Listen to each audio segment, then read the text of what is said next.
Hello everyone, how you all. So last lecture में अपना periodic table के बारे में डिस्कशन चल रहा था। As you know that this is our team and you are on our YouTube channel let's crack foundation and NTSC.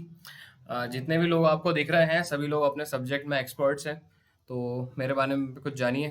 मेरा नाम मुदर सैफ़ी है और मैंने अपना बीएससी बायोटेक्नोलॉजी और एमएससी केमिस्ट्री से किया हुआ है। 5 साल से भी ज़्यादा का मुझे टीचिंग एक्सपीरियंस है और एनटीएससी, आईजेएसओ, जेई और नीट के एस्पिरेंट्स को मैंने नर्चर किया हुआ है। तो पहले मैं I was a former faculty at Kota. देखो, अपन यूट्यूब पे तो पढ़ ही रहे हैं, लेकिन आप लोग एक बात समझिए कि आपको अगर और भी अच्छा एक्सपीरियंस चाहिए तो उसके लिए आप लोग डाउनलोड करो अनअकैडमी लर्निंग ऐप। ये अनअकैडमी लर्निंग ऐप आप लोग जैसे डाउनलोड करोगे ना, तो यहाँ डाउनलोड करते के साथ ही अपर साइड में आपसे यहाँ पूछा जाएगा कि आप किस में इंटरेस्टेड हैं, तो वहाँ पे आपको क्या सेलेक्ट करना है, फाउंडेशन और एनटीएसी।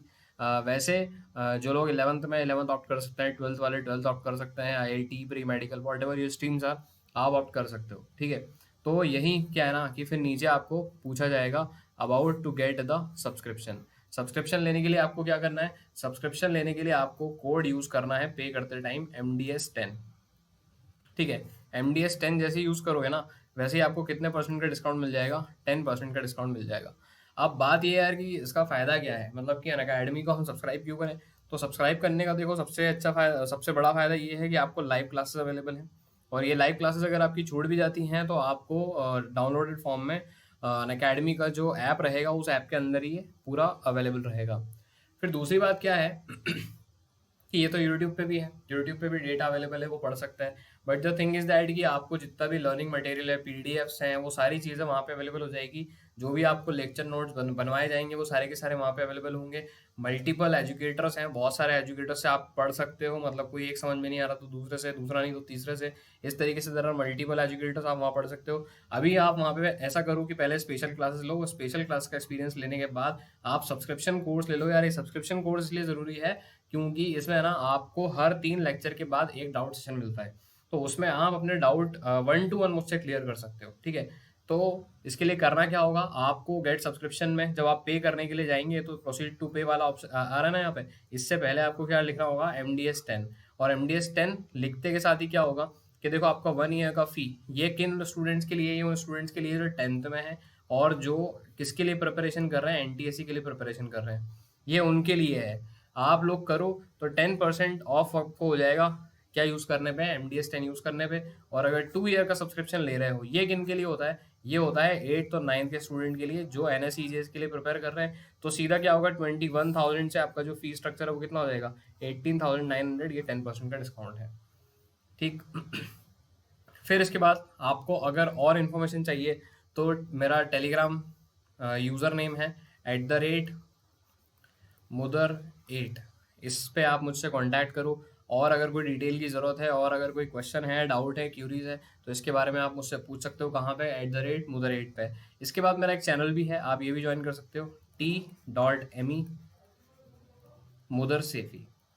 यहाँ पे मेरा चैनल मिल जाएगा, या फिर ये नहीं तो आप सिर्फ टाइप कर दीजिए मुदर सर, तो मैं आपको टेलीग्राम के चैनल पे अवेलेबल मिलूंगा। वहाँ पे मैं बहुत सारे पीडीएफ वगैरह शेयर करता हूँ, और भी काफ़ी सारी इन्फॉर्मेशंस मैं केमिस्ट्री के रिगार्डिंग शेयर करता हूँ। So let's begin with our topic. Last lecture में हम लोग जो डिस्कशन कर रहे थे वॉज अबाउट पीरियोडिक टेबल, लेकिन अब मैं आ चुका हूँ किसके ऊपर, पीरियोडिसिटी इन द प्रॉपर्टीज। मतलब कि प्रॉपर्टीज में पीरियोडिसिटी क्या है, तो उसके लिए अपन सबसे पहले क्या स्टार्ट कर दे रहे हैं, वैलेंस शेल। तो पहले तो आप ये समझ लो कि इसकी डेफिनेशन क्या है। देखो, इलेक्ट्रॉन्स जो कि आउटर मोस्ट शेल में होते हैं वही क्या कहलाते हैं, वैलेंस इलेक्ट्रॉन्स कहलाते हैं, जो वैलेंस शेल में है। एक पीरियड में as we move from left to right the number of valence electron increases with 1। ठीक है, किसी भी पीरियड में जैसे जैसे आप आगे बढ़ोगे नंबर ऑफ इलेक्ट्रॉन कितने से इंक्रीज होगा, 1 से। चलो इसको समझने की कोशिश करते हैं कि एक्चुअली ये जो वैलेंस इलेक्ट्रॉन है, ये वैलेंस इलेक्ट्रॉन होते क्या है। ठीक है, तो चलें पहले अपन इसके बारे में डिस्कशन कर लेते हैं कुछ, कि वैलेंस इलेक्ट्रॉन्स क्या है। सी, सबसे पहले तो एज यू नो कि आप सभी को, मैं समझता हूँ कि इलेक्ट्रॉनिक कॉन्फ़िगरेशन फिल करना आ चुका है। इलेक्ट्रॉनिक कॉन्फ़िगरेशन फिल करना और फिलहाल किसके अकॉर्डिंग फिल करना, बोर्स मॉडल के अकॉर्डिंग फिल करना। कि बोर्स मॉडल ने इलेक्ट्रॉनिक कॉन्फ़िगरेशन फिल करने के लिए क्या कहा था, ये कहा था कि पहले वाले शेल में 2, सेकंड वाले शेल में स्टेबल होगा 8 से, थर्ड वाले में 18 से और उसके बाद किससे 32 से। ये इसका ऑर्डर है। इस तरीके से ये क्या होता है, स्टेबल होता है। ठीक है। तो बात यह है कि let me begin with an example. मैंने एक एग्जाम्पल लिया लिथियम। लिथियम जिसका एटॉमिक नंबर कितना है, 3। ठीक है, मैं इसका आपको स्ट्रक्चर बना के बताता हूँ। ये तो रहा इसका न्यूक्लियस। न्यूक्लियस के बाद मैं क्या कंसिडर करूँगा, पहला वाला शेल। और पहले वाले शेल में बताओ मैक्सिमम कितने इलेक्ट्रॉन्स आ सकते हैं, 2। क्योंकि बोर ने अपने से ये कहा था कि इसके पहले वाले शेल में कितने इलेक्ट्रॉन्स आ सकते हैं, 2। तो ये मैंने इसका 1 इलेक्ट्रॉन फिल कर दिया और ये मैंने इसका दूसरा इलेक्ट्रॉन फिल कर दिया। ठीक है, मतलब अब मैं इस वाले शेल में, जो पहला वाला शेल है ना, इस वाले शेल में एक और इलेक्ट्रॉन एंटर नहीं कर सकता, क्योंकि यहाँ पे मैक्सिमम कितने इलेक्ट्रॉन्स आ सकते हैं, 2। तो इसीलिए मुझे किस शेल की जरूरत पड़ गई भैया, मुझे पड़ गई ज़रूरत सेकंड वाले सेल की। अब सेकंड वाले सेल में मैक्सिमम इलेक्ट्रॉन्स कितने आ सकते हैं, 8। तो 8 इलेक्ट्रॉन डालने थे, पर बात यह है कि लिथियम में पहले वाले सेल में तो 2 इलेक्ट्रॉन डली गए, सेकंड वाले सेल में एक और इलेक्ट्रॉन डल सकता है ना। कारण क्या है, कारण ये है कि सेकंड वाले सेल में 8 इलेक्ट्रॉन आ सकते हैं, वो बात सही है, पर लिथियम के पास तो 8 इलेक्ट्रॉन है ही नहीं ना। पहले वाले सेल में 2 इलेक्ट्रॉन डल गए, बचा कितना, सिर्फ 1 इलेक्ट्रॉन, तो वही आ गया। तो ये सेकंड वाला जो सेल था, इसके अंदर क्या हो गया, 1 इलेक्ट्रॉन और आ गया। ठीक, क्या ये वाला जो शेल है, ये शेल कंप्लीट हो गया? The answer is no. हम क्या कहेंगे कि ये वाला जो शेल है, ये कैसा शेल है भैया, इनकम्प्लीट शेल है। Is that clear? तो सवाल ये है कि वो शेल कौन सा था। तो मैं यहाँ से एक सिंपल स्ट्रक्चर बना दे रहा हूँ। ये पहला वाला शेल और ये दूसरा वाला शेल, जिसमें लिथियम के पहले वाले शेल में तो 2 इलेक्ट्रॉन थे और दूसरे वाले में सिर्फ एक सिंगल इलेक्ट्रॉन था। तो ये वाला जो शेल है ना, ये शेल कहलाता है कौन सा शेल, ये कहलाएगा आउटर मोस्ट शेल। ठीक, देखो आउटर मोस्ट कैसे समझोगे, आउटर मोस्ट ऐसे समझो कि जो तुमको सबसे बाहर दिखे, मतलब कि बाहर की तरफ जो भी दिखेगा ना, वही क्या कहलाएगा, outer most. This is like कि जैसे मैं आपसे बात करता हूँ एक फ्रूट की, दैट इज ऑरेंज। मैं ऑरेंज की बात करता हूँ। ऑरेंज के साथ क्या चक्कर होता है कि ऑरेंज का जो पल्प है ना, वो तो अंदर होता है, पर आउटर मोस्ट सरफेस पे आपको क्या दिखता है, हम बोल सकते हैं कि आउटर मोस्ट सरफेस पे उसका कवर होता है, जिसको हम पील कर देते हैं। हाँ या ना? तो ऑरेंज के आउटर मोस्ट में क्या दिखा, दैट शेल। इसीलिए एटम का जो सबसे बाहरी इलेक्ट्रॉन है, वो जहां भी दिखेगा वो कौन से वाले शेल के अंदर होगा, आउटर मोस्ट शेल के अंदर होगा। और ये आउटर मोस्ट शेल क्या भी कहलाता है, ultimate shell. Outermost shell is also known as ultimate shell. Clear होती है बात? तो ये इलेक्ट्रॉन आउटर मोस्ट शेल में है, एंड आउटर मोस्ट शेल उसको क्या भी बोलते हैं अपन, अल्टीमेट शेल। पर मुझे एक बात का जवाब दो कि क्या ये आउटर मोस्ट शेल, जैसे कि मैंने अभी पूछा था, कंप्लीट है? So no, this is incomplete. अब क्योंकि ये इनकम्प्लीट है, यानी कि मैं ऐसा कहूँ, अच्छा देखो ऐसा होता है कि मानो कोई एक कंपनी है। ठीक है, ये कंपनी को 40 एम्प्लॉयज़ चाहिए, बट अभी इसके पास 40 एम्प्लॉयज़ नहीं है, इंस्टेड ऑफ 40 इसके पास 35 एम्प्लॉयज़ है। तो बताओ इस कंपनी में वैकेंसी निकलेगी तो कितनी जॉब्स की वैकेंसी निकलेगी? आई थिंक 5, क्योंकि 35 प्लस 5 कितना हो जाएगा, 40। तो वैकेंसी मैंने किसको बोला, मैंने वैकेंसी बोला उसको जो जगह खाली है, मतलब उस कंपनी में जितनी पोजीशंस खाली हैं वो जगह क्या कहलाने लगी, वैकेंसी। उसी तरीके से ये जो फर्स्ट वाला शेल, ये जो सेकंड वाला शेल आ रहा है ना, आउटर मोस्ट शेल आ रहा है, ये एन की वैल्यू कितनी पोजेस कर रहा है, 2। ऐसी स्थिति में, ऐसी स्थिति में जब n की वैल्यू कितनी आ रही है, 2, वहां पे उसको स्टेबल होने के लिए या कि कंप्लीट होने के लिए मैक्सिमम कितने इलेक्ट्रॉन्स चाहिए, 8। पर हमने देखा कि लिथियम जिसका एटॉमिक नंबर 3 है, उसके पहले वाले शेल में तो 2 इलेक्ट्रॉन है और आउटर मोस्ट शेल में 1 इलेक्ट्रॉन है। तो यानी कि ये वाला जो शेल है, इस वाले शेल में अभी मैं क्या कह सकता हूँ कि रिक्वायर्स 7 मोर इलेक्ट्रॉन। है ना? 7 और इलेक्ट्रॉन्स चाहिए, तब जाकर के ये क्या हो सकेगा, तब जाकर के स्टेबल हो सकेगा। कौन? लिथियम। तो सवाल ये है, सवाल क्या है? सवाल ये है कि इसमें वैकेंसी कितनी है इलेक्ट्रॉन्स की। सो आई विल से 7। याद रखना, मैंने वैकेंसी कहा है, मैंने वैलेंसी नहीं कहा। कितनी निकलेगी? 7। अब मैं ज़रा डेफिनेशन पे आता हूँ। The electrons present in the outermost shell और valence shell of an atom are called valence electron. मतलब ये हुआ कि लिथियम के आउटर मोस्ट में कितने इलेक्ट्रॉन्स हैं? एक इलेक्ट्रॉन। तो अगर आपसे पूछा जाए कि बताओ लिथियम का वैलेंस इलेक्ट्रॉन कितना होगा, द आंसर इज 1। अगर आपसे पूछा जाए कि वैकेंसी कितनी है, मतलब कि लिथियम के जो सेकंड वाला सेल है, आउटर मोस्ट सेल है, उसमें वैकेंसी कितनी है, उसमें 7 वैकेंसी है। मैंने अभी आपसे कोई बात रिलेटेड टू वैलेंसी नहीं करी, मैं अभी वैकेंसी बता रहा हूँ। वैकेंसी अलग होता है, वैलेंसी अलग होता है। हाँ, किन्हीं सेंस में वैकेंसी और वैलेंसी दोनों इक्वल हो सकते हैं, पर हर केस में वैकेंसी और वैलेंसी इक्वल नहीं होंगे।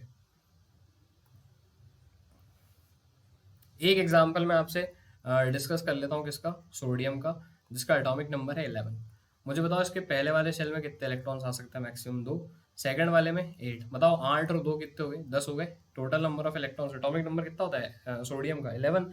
तो फिर आउटर मोस्ट में कितना आएगा? 1।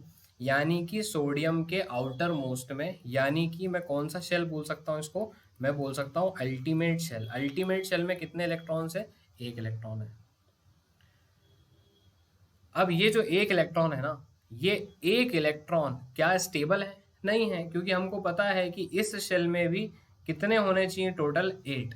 क्योंकि मैजिकल नंबर्स क्या बोलते हैं अपने से फिलिंग के टाइम पे? 2, 8, 8, 18, 18, 32। तो जो थर्ड वाला शेल है, वो थर्ड वाला मिनिमम कितने इलेक्ट्रॉन्स में स्टेबल हो सकता है? 8 इलेक्ट्रॉन में। लेकिन यहाँ पे सिर्फ कितना इलेक्ट्रॉन है? 1 इलेक्ट्रॉन। तक क्या स्टेबल है? नहीं है। इसीलिए ये जो एक इलेक्ट्रॉन रहा ना, जो आउटर मोस्ट में है, तो जो आउटर मोस्ट का इलेक्ट्रॉन है वो ही कौन सा इलेक्ट्रॉन कहलाएगा? Valence electron. क्यों? क्योंकि इस शेल को मैं कौन सा शेल भी बोल सकता हूँ? Valence shell. कारण क्या है इसे वैलेंस शेल बोलने का? इसे वैलेंस शेल बोलने का कारण ये है क्योंकि ये पूरी तरीके से फिल्ड नहीं है, ये पार्शियली फिल्ड है, मतलब कि पूरा नहीं भर पाया है। अगली अगर मैं एग्जांपल ले लूँ, चलो इसको हटाओ, मैं अगला एग्जांपल ले लेता हूँ मैग्नीशियम का, जिसका एटॉमिक नंबर है कितना? 12। मुझे बताओ बोर के अकॉर्डिंग इसका इलेक्ट्रॉनिक कॉन्फ़िगरेशन क्या जमेगा? 2, 8। तो ये कितना हो गया? 10 हो गया। 2 और बचा तो ये हो गया। तो यानी कि ये जो 2 जिसमें आया उसमें n की वैल्यू कितनी है? 3। n यानी कि क्या है? n यानी होता है नंबर ऑफ शेल। n किसे रिप्रेजेंट कर रहा है? नंबर ऑफ शेल को। और n की जितनी बड़ी वैल्यू होगी मतलब उतने ही ज्यादा शेल हैं। अभी यहाँ पे इसमें जहां पर 2 है, यहाँ पे n की वैल्यू कितनी होगी? 1। यहाँ पे n की वैल्यू कितनी होगी? 2। और फिर लास्ट में n की वैल्यू कितनी आ गई? 3। अब ये जो n की वैल्यू जिसमें 3 आई है ना, n की वैल्यू जिसमें 3 आई है, वो कौन सा शेल कहलाता है? वो कहलाता है आपका आउटर मोस्ट शेल। और इस आउटर मोस्ट शेल को मैं क्या भी बोल सकता हूँ? मैं इसको वैलेंस शेल भी बोल सकता हूँ। रीजन क्या है इसको वैलेंस शेल बोलने का? क्योंकि ये वाला जो शेल है ये कैसा है? ये वैकेंट है। अभी इसमें जो इलेक्ट्रॉन्स हैं वो कंप्लीटली फिल्ड नहीं है। तो जब इलेक्ट्रॉन्स यहाँ पे कंप्लीटली फिल्ड नहीं है, यानी कि यहाँ पे अभी 6 और इलेक्ट्रॉन की रिक्वायरमेंट है। तो जब इलेक्ट्रॉन कंप्लीटली फिल्ड नहीं है, तो ये वाला जो शेल है ये क्या कहलाएगा? वैकेंट। अब बात आती है कि ये वैलेंस जो शेल है, तो वैलेंस शेल में मिलने वाले जो इलेक्ट्रॉन्स हैं, उन इलेक्ट्रॉन्स को ही क्या बोला जाता है? Valence electron. यानी कि वैलेंस शेल के अंदर जो इलेक्ट्रॉन्स मिलेंगे उसी को अपन क्या बोलेंगे? Valence electron. So for example I से एग्जाम्पल एल्यूमिनियम। मुझे बताओ कि ये मैंने लिखा एल्यूमिनियम, एल्यूमिनियम का कॉन्फ़िगरेशन क्या होगा? 2, 8 और आउटर मोस्ट में 3। तो वैलेंस इलेक्ट्रॉन कितने हो गए? 3। चलिए मैं आपको एक टेबुलर फॉर्म में समझाने की कोशिश करता हूँ। मैं यहाँ लिखता हूँ, ये तो अपन रिप्रेजेंट कर लेते हैं इसको एलिमेंट, ये अपन रिप्रेजेंट कर लेते हैं उनके कॉन्फ़िगरेशन, और यहाँ पे मैं लिख देता हूँ उनके वैलेंस इलेक्ट्रॉन। ये अलग अलग सेगमेंट बन गए। तो ये लो, ये मैंने ले लिया सबसे पहले कौन? लिथियम। लिथियम का कॉन्फ़िगरेशन, एटॉमिक नंबर कितना है? 3। कॉन्फ़िगरेशन कितना आएगा? 2, 1। बताओ वैलेंस इलेक्ट्रॉन कितना बन, क्योंकि जो आउटर मोस्ट में होगा वही कितना होगा, वैलेंस इलेक्ट्रॉन होगा। फिर अगला एग्जांपल ले लो किसका, बेरिलियम, जिसका एटॉमिक नंबर होता है 4। कॉन्फ़िगरेशन क्या बनेगा, 2,2, वैलेंस इलेक्ट्रॉन 2। अगला एग्जांपल ले लो बोरॉन, 5, 2,3, वैलेंस इलेक्ट्रॉन 3। अगला एग्जांपल कार्बन, 2,4, वैलेंस इलेक्ट्रॉन 4। तो यानी कि किसी के आउटर मोस्ट में जितने भी इलेक्ट्रॉन्स हैं वही इलेक्ट्रॉन क्या कहलाएंगे, वैलेंस इलेक्ट्रॉन कहलाएंगे। इस बात को बहुत अच्छे से आप लोग समझ लीजिए। मैं कुछ और भी एग्जांपल अब डिस्कस कर लेता हूँ फर्दर मोर एलिमेंट्स के।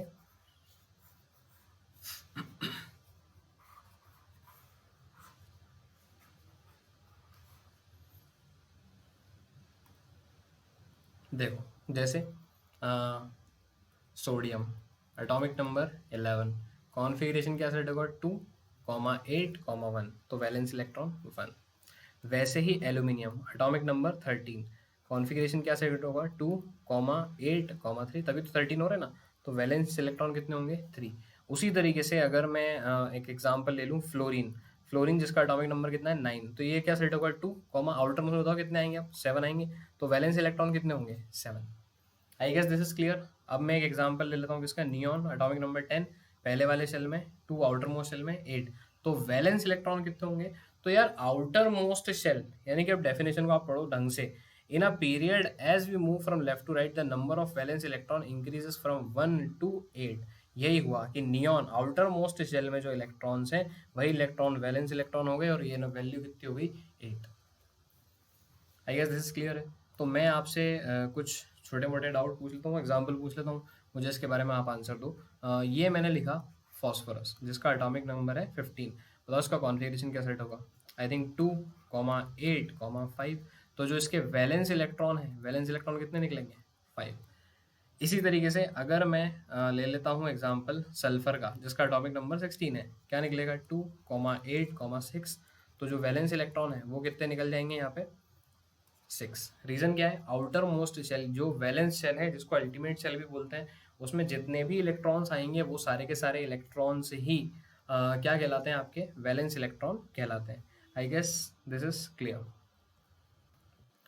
सो अब बात आती है वैलेंसी की। वैलेंसी क्या होती है, आप डेफिनेशन को ध्यान से पढ़ो। Valency is the combining capacity of an atom of element with atom of same और डिफरेंट एलिमेंट। ये बहुत इंपॉर्टेंट बात लिखी, विद एटम ऑफ सेम और different element. Valency of element in the period is generally increases from ये लो 1 to 4 and then decreases to 0. It is 0 for noble gases. The valency for the third period element is shown in the table. तो मैं वो आपको बता देता हूँ कि elements of the third period उनके कैसे शो होगा। चलो देखो इसको समझने की कोशिश करते हैं। मैं आपके सामने थर्ड पीरियड के एलिमेंट बना रहा हूँ, वो हैं ऐसे sodium, magnesium, aluminium, silicon, sulphur, sorry यहाँ पे आएगा फॉस्फोरस,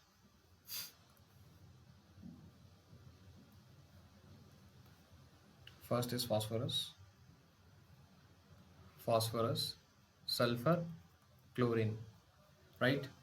सोडियम का एटॉमिक नंबर 11, मैग्नीशियम का 12, एल्यूमिनियम का 13, सिलिकॉन का 14, फॉस्फोरस का 15, सल्फर का 16, क्लोरीन का 17। चलो इसके आगे मैं उसको भी ले लेता हूँ, आर्गन को, जिसका एटॉमिक नंबर कितना निकलेगा 18। अब अपन इसके बारे में डिस्कस करते हैं। मैं यहाँ पे इनके कॉन्फ़िगरेशन लिख दे रहा हूँ पहले। तो सोडियम का कॉन्फ़िगरेशन आएगा 2,8,1, मैग्नीशियम का आएगा, मैं इसके लिए चेंज कर लूँ 2,8,2, एल्यूमिनियम के लिए आएगा 2,8,3, सिलिकॉन के लिए 2,8,4, फॉस्फोरस के लिए 2,8,5, सल्फर के लिए 2,8,6, सल्फर के लिए क्लोरीन के लिए 2,8,7, और अपने प्यारे आर्गन के लिए 2,8 और 8। ये इस तरीके से क्या निकल गया इनके, मैंने कॉन्फ़िगरेशन सबके लिख डाले। अब मुझे क्या पता लगाना है, मुझे पता लगानी है इनकी वैलेंसी। तो वैलेंसी कैसे पता लगेगी, देखो वैलेंसी ऐसे पता लगेगी कि ये कितने एटम से कंबाइन हो सकते हैं, यानी कि जितने एटम से ये आपस में कंबाइन हो सकेंगे ना, वही क्या कहलाएगी, इसकी वैलेंसी कहलाएगी।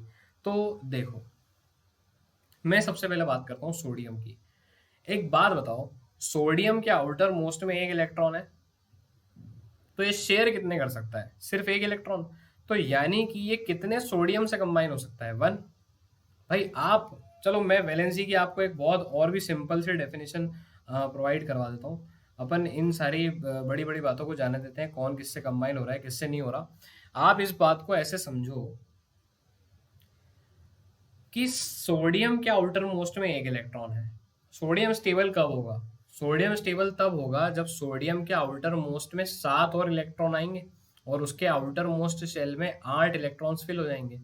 यानी कि उसके आउटर मोस्ट शेल में 8 इलेक्ट्रॉन्स का फिल हो जाना, सोडियम के आउटर मोस्ट में 8 इलेक्ट्रॉन्स का फिल हो जाना सोडियम को स्टेबल कर देगा। पर सोडियम के आउटर मोस्ट में कितने इलेक्ट्रॉन्स हैं, सिर्फ एक ही इलेक्ट्रॉन है। इन सच केस, ऐसी स्थिति में तो मुझे लगता है कि सोडियम स्टेबल कैसे होगा, कि सोडियम एक इलेक्ट्रॉन डोनेट कर दे। भाई 7 इलेक्ट्रॉन गेन करे, उससे बेटर क्या है कि एक इलेक्ट्रॉन लूज कर दिया जाए। 7 इलेक्ट्रॉन गेन करोगे, उससे बेटर है एक इलेक्ट्रॉन लूज कर दो।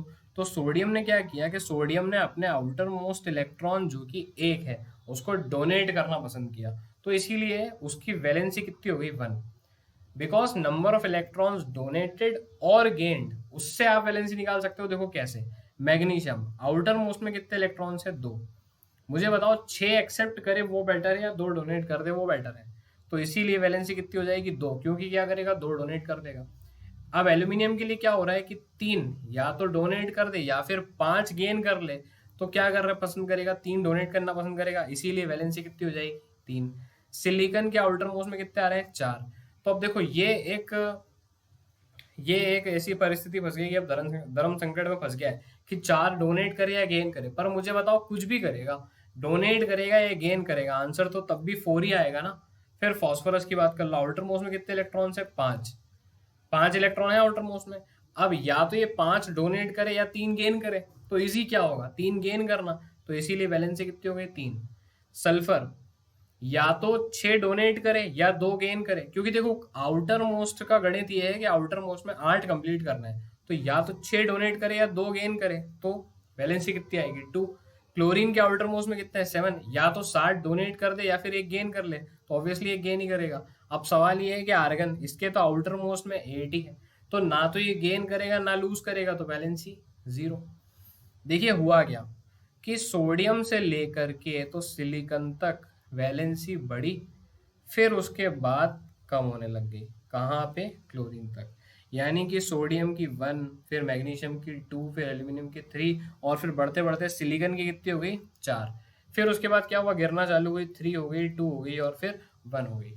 यही समझाया जाता है वैलेंसी में। In a group all the elements have same valency. ये बात भी सही है कि किसी एक पर्टिकुलर ग्रुप में सभी एलिमेंट्स की वैलेंसी कितनी होगी, सेम। जैसे फर्स्ट ग्रुप के लिए बताया वैलेंसी 1, सेकंड ग्रुप के लिए बताया 2। कैसे, तो समझने की कोशिश करते हैं। देखो कैसे, जैसे मैंने लिया ग्रुप नंबर 1। ग्रुप नंबर 1 कौन कौन है बताओ। अपन कैसे पढ़ते हैं इसको, हेलिना की रब से फरियाद। आई थिंक सभी लोगों ने इसको ऐसे ही याद किया होगा। हाइड्रोजन का एटॉमिक नंबर 1, लिथियम का 3, सोडियम का 11, पोटेशियम का 19। फिर क्या कर दोगे, 8 ऐड कर दोगे, फिर 18 ऐड कर देना, फिर 18 ऐड कर देना, आंसर आएगा। मैं इसकी कॉन्फ़िगरेशन लिखता हूँ। हाइड्रोजन की इलेक्ट्रॉनिक कॉन्फ़िगरेशन कितनी आएगी, 1। उसी तरीके से लिथियम की कितनी आएगी, 2, 1। उसी तरीके से सोडियम की कितनी आएगी, 2, 8, 1। उसी तरीके से पोटेशियम की 2, 8, 8, 1। एज ऑन ये आगे मूव करता रहेगा, ये 8, 18 हो जाएगा। लेकिन सब में एक ज़रूरी बात क्या है कि इन सब के आउटर मोस्ट में है ना, आउटर मोस्ट में हर जगह 1 आ रहा होगा। ये सबसे इंपॉर्टेंट बात है कि इन सबके आउटर मोस्ट में कितने कितने इलेक्ट्रॉन्स फंसेंगे, 1 इलेक्ट्रॉन फंसेंगे। तो सवाल ये है, मुझे एक बात बताओ कि क्या इजी है यार, एक इलेक्ट्रॉन को डोनेट करना इजी है या स्टेबल होने के लिए 7 इलेक्ट्रॉन को लेना स्टेबल है।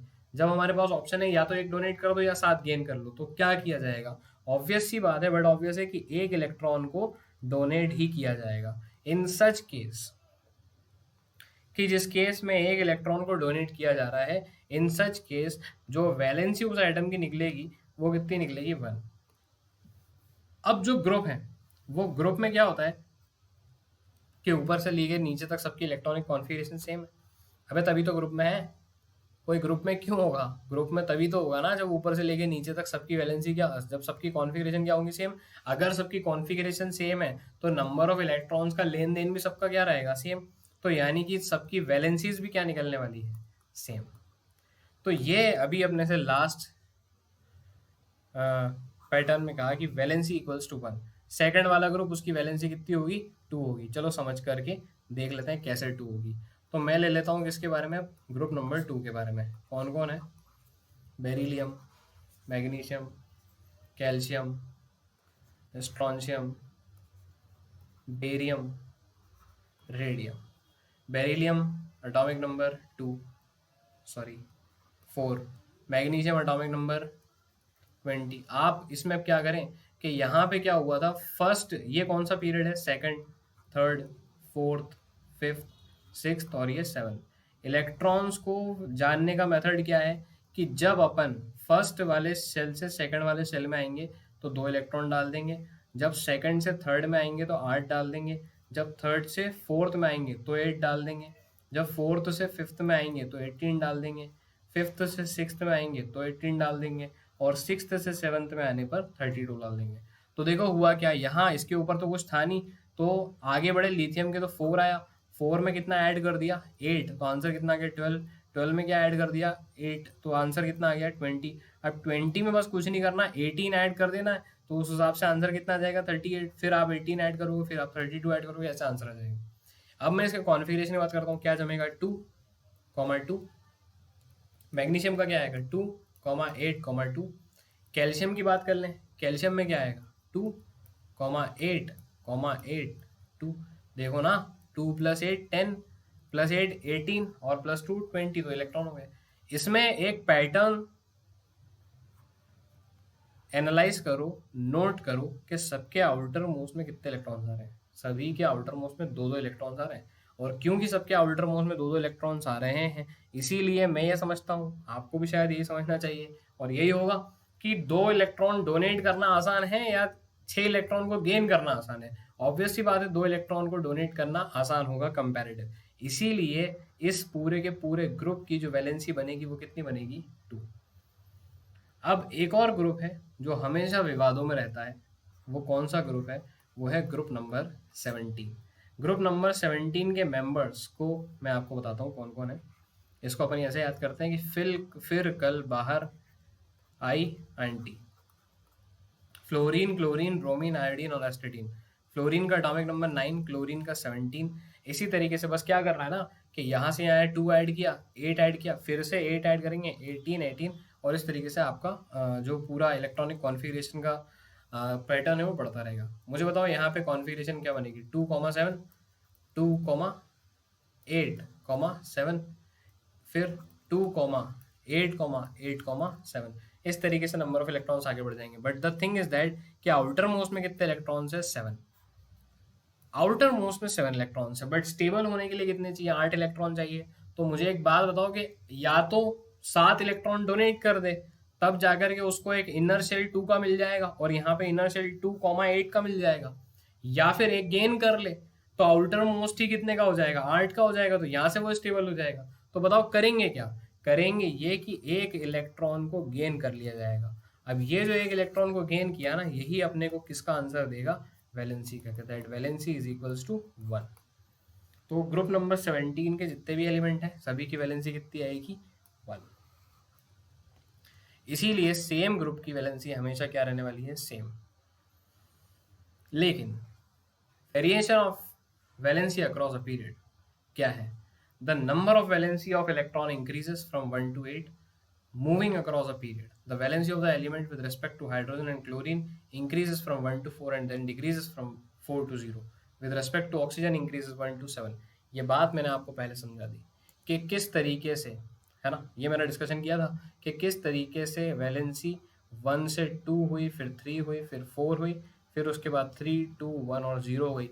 अगर मैं ऊपर एलिमेंट्स लिख दूँ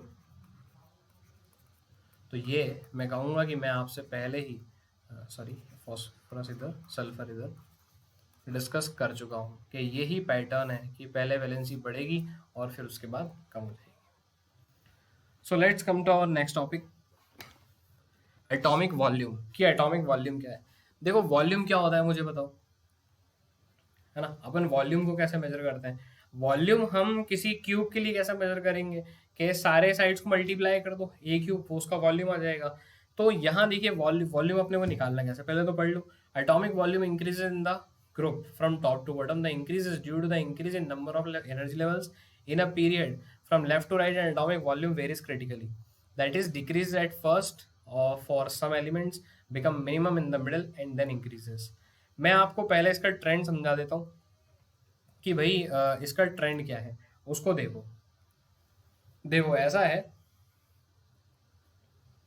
कि एक ग्रुप बनाता हूँ, मैं बनाता हूँ चैल्कोजेंस। चैल्कोजेंस कौन है? ओर फॉर्मिंग, ओल्ड स्टाइल से टीपो। बात होती है शेल की कि एन की वैल्यू इसमें कितनी है, तो इसकी एन की वैल्यू आएगी 2, सल्फर में एन की वैल्यू 3, सेलेनियम में एन की वैल्यू 4, टेलरियम में एन की वैल्यू 5 और पोलोनियम में एन की value 6।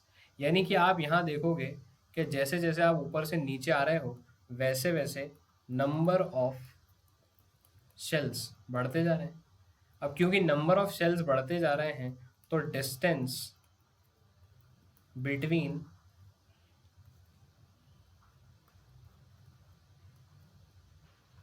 Outer most shell and nucleus क्या होता जा रहा है? बढ़ता जा रहा है। इसी वजह से मैं ये कहूँ कि रेडियस बढ़ता जा रहा है, और क्योंकि भैया रेडियस बढ़ता जा रहा है इसीलिए क्या हो रहा है? वॉल्यूम बढ़ता जा रहा है। तो ये क्या है ना कि आप लोग याद रखना इस बात को कि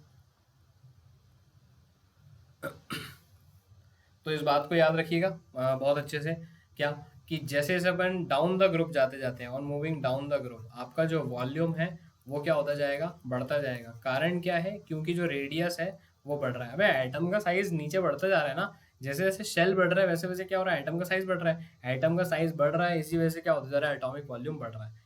बहुत सारी बुक्स के अंदर डेटा दिया हुआ है कि इसका इतने क्यूब होता है, उसका उतने क्यूब होता है। डेटा याद करने की कोई ज़रूरत नहीं है ना। आप लोग डेटा को बिल्कुल भी लर्न मत कीजिए। हाँ, अगर आपके एनर्जी ज़्यादा है तो कर भी लो, कोई दिक्कत नहीं है। सो द एटॉमिक वॉल्यूम और the following two factors explain the trends. Atomic radii decreases due to increase in nuclear charge. Nuclear charge जैसे जैसे बढ़ेगा वैसे वैसे क्या होगा? एटॉमिक रेडियाई डिक्रीज होगा। रीज़न क्या है? इसका रीज़न समझो। रीज़न बड़ा आसान सा है, देखो। हालांकि वो जो अपन पढ़ेंगे ना एटॉमिक रेडियस के बारे में उस टाइम पे इसका और डिस्कशन होगा। जैसे मानो ये न्यूक्लियस है, न्यूक्लियस, और इस न्यूक्लियस में हैं नो प्रोटॉन्स, तो बताओ इलेक्ट्रॉन्स भी नो ही होंगे। तो पहले वाले शेल में तो ये 2 इलेक्ट्रॉन हो गए, और फिर जो सेकंड वाला शेल बनेगा उस सेकंड वाले शेल में कितने इलेक्ट्रॉन्स होंगे? 7 इलेक्ट्रॉन होंगे। तो इनके बीच में क्या है? कोई ना कोई अट्रैक्शन है। अब ऐसा सपोज करो कि ये तो है एटम ए, अब मैं बात कर रहा हूँ एटम बी की। ये इसका न्यूक्लियस है और इसमें हैं 6 प्रोटॉन्स। पहला वाला जो शेल है, पहले वाले शेल में कितने इलेक्ट्रॉन्स होंगे? पहले वाले शेल में 2 इलेक्ट्रॉन होंगे। आउटर मोस्ट जो शेल आएगा ना उसमें कितने इलेक्ट्रॉन्स होंगे? 4 इलेक्ट्रॉन। तो न्यूक्लियस और आउटर मोस्ट शेल के बीच में अट्रैक्शन हो रहा होगा। ये मैंने बना दिया एटम बी। मुझे एक बात बताओ कि न्यूक्लियर अट्रैक्शन किधर ज़्यादा होगा? जहाँ पॉजिटिव और नेगेटिव ज़्यादा है वहीं पर तो न्यूक्लियर अट्रैक्शन ज़्यादा होगा ना भाई। जितने ज़्यादा पॉजिटिव जितने ज़्यादा नेगेटिव उतने ज़्यादा अट्रैक्शन। पर ज़्यादा अट्रैक्शन से एक पंगा और होता है, क्या कि जितना ज़्यादा अट्रैक्शन होगा वो एक दूसरे के पास में आने लगेंगे। जब वो एक दूसरे के पास में आने लगेंगे तो उनका रेडियस कम होगा, रेडियस कम होगा तो वॉल्यूम कम हो जाएगा। तो ये एटॉमिक वॉल्यूम का चक्कर है। कहाँ पे? पीरियड में। क्योंकि पीरियड में क्या होता है? जब पीरियड में अपन लेफ्ट टू राइट मूव करते हैं तो जो रेडियस है वो कम होने लगता है। इसी वजह से जो वॉल्यूम है, वॉल्यूम भी क्या होने लगेगा? कम होने लगेगा। मैं इसका डिटेल डिस्कशन आपसे करूंगा कहाँ पे? जब मैं आपसे एटॉमिक साइज के बारे में बात कर रहा हूँ वहाँ पे मैं आपसे इसका डिटेल डिस्कशन करूंगा, ठीक है। The number of valence electrons increases in a period as to accommodate all the valence electrons, the volume increases. These two factors oppose each other. Yeah, the effect of first factor is more on the left hand side and the second factor is more on the right hand side of the periodic table. The volumes centimetre cube में major किए हैं अभी तक का. The maximum volume जो major किया है वो फ्रेंशियम का किया है और वो कितना है 87 सेंटीमीटर क्यूब. फिर अगला सवाल आता है किसके ऊपर, डेंसिटी के ऊपर. तो डेंसिटी क्या है, देखो डेंसिटी कैसे अपन पता लगाएंगे कि डेंसिटी अपन ऐसे पता लगाते हैं कि डेंसिटी का फॉर्मूला क्या होता है, density is equals to mass by volume.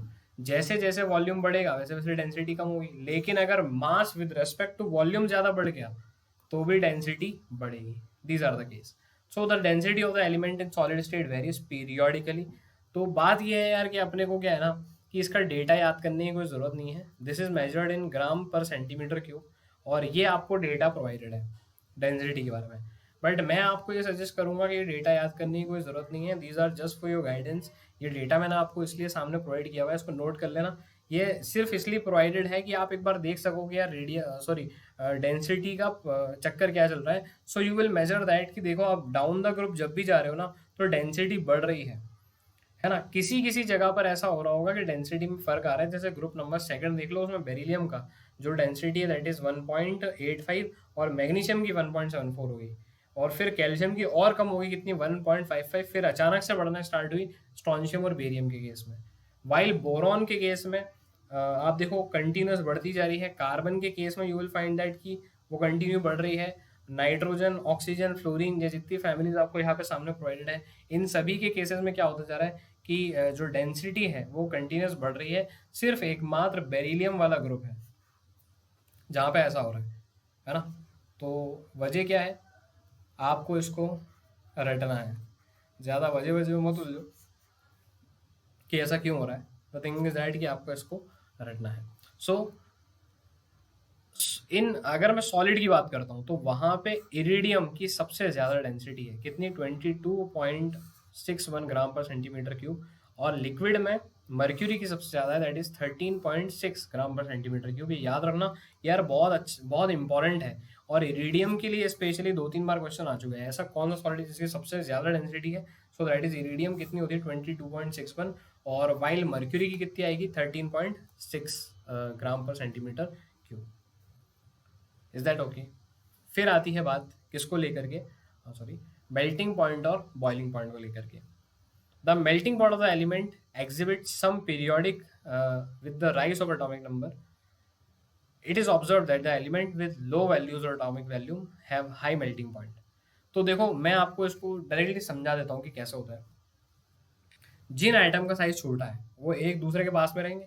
अगर वो एक दूसरे के पास में रहेंगे तो एक दूसरे को अट्रैक्ट करेंगे तो ज़्यादा पास में रहेंगे. ज़्यादा पास में रहेंगे तो बॉन्ड स्ट्रांग होगा तो एक दूसरे से सटे हुए रहेंगे तो सॉलिड रहेंगे. इसीलिए उनके मेल्टिंग पॉइंट ज़्यादा है.